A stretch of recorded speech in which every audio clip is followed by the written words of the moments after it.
My name is Kathryne Sparaco, and I am the youth minister at St. Augustine's and St. Mary's churches in Baldwinsville.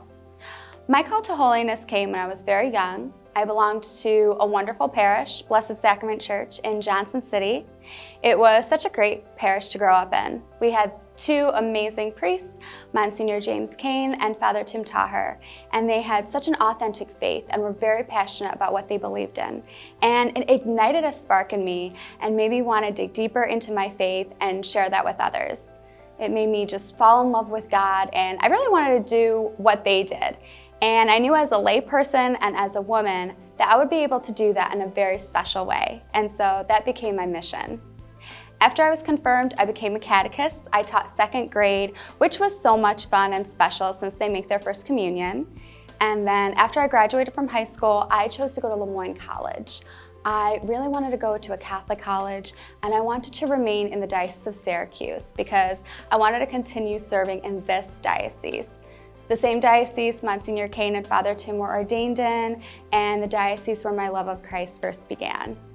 It ended up being a wonderful choice to receive a Jesuit education. Their principles of finding God in all things, pursuing justice, having a concern for the poor and marginalized, all of those things had a profound effect on me and really inspired me. And I think what I learned most from the Jesuits I came in contact with was not to be afraid to go outside of my comfort zone in serving God. Sometimes it takes courage and strength and leaving what you find yourself comfortable with and really just be open to challenging yourself.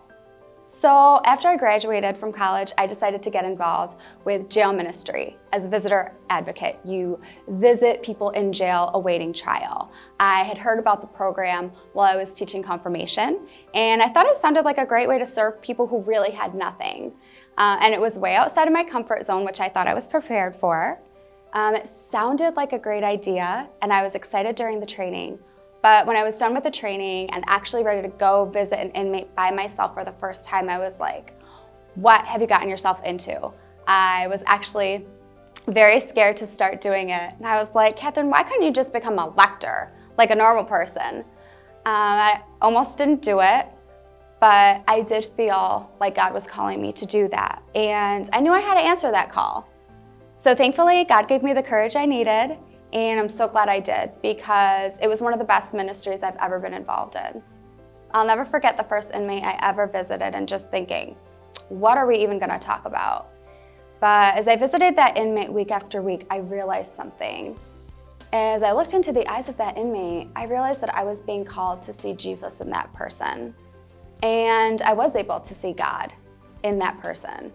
And I realized that what made us similar was more than what made us different. And I really grew in love and compassion for others. And the experience also taught me, don't be afraid to go where God is calling you to go, even if it seems challenging or unpopular. I worked full-time for a brokerage firm after I graduated, and I was happy at my job, but it wasn't something I was passionate about. It wasn't really something I would call my vocation. But I was, it was a great job. I was grateful to be working. One day a friend called me up and said, hey, you should apply to be the youth minister at St. Augustine's and St. Mary's. And my first reaction was like, no, I have a job, I'm happy, and why would they hire me? I'm not good enough, I'm not holy enough. But then I said to myself, why not you? Why not me? We all have those doubtful moments. Not me, I'm not good enough. But we have to remember that we are good enough. You are more than good enough. Well, I ended up getting the job, and I was very excited. But even after I got the job, I was nervous to take it. I was very comfortable in my full-time job. I was very successful.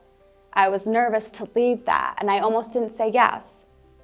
But I realized that this opportunity would give me a different type of success. And just like I had learned before, you can't be afraid to follow God's call, to go outside of your comfort zone, to put away your self-doubt, and to just allow yourself to go where God is calling you. God won't let you down if you do that, and most importantly, you won't let others down. Well, I've been a youth minister for 2 years now. I definitely made the right choice, and my dream came true to serve in this diocese, just like Monsignor Kane and Father Tim.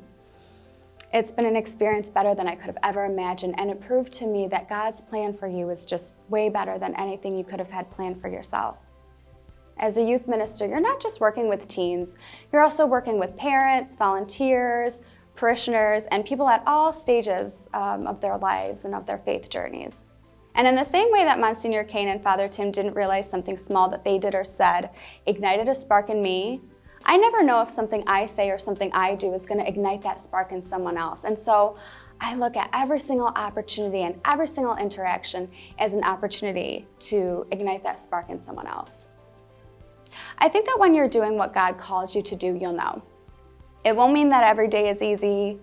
It won't mean that you still won't need courage and strength, but you will know because of the joy and the peace that you feel. I'll tell you, I tell the youth a lot. I tell the youth that I come in contact with a lot. God didn't need you. He doesn't need anything. He's God. But He wanted you, and He wanted you for something very special. You have a special place in this world that only you were created for. You are good enough and worthy enough, whatever it is, so don't be afraid to say yes to that. And so that would be my message to all of you. God wanted you for something very special. Don't be afraid to say yes to that. Just take the leap of faith, and God will be with you. My name is Kathryne Sparaco, and that is my story.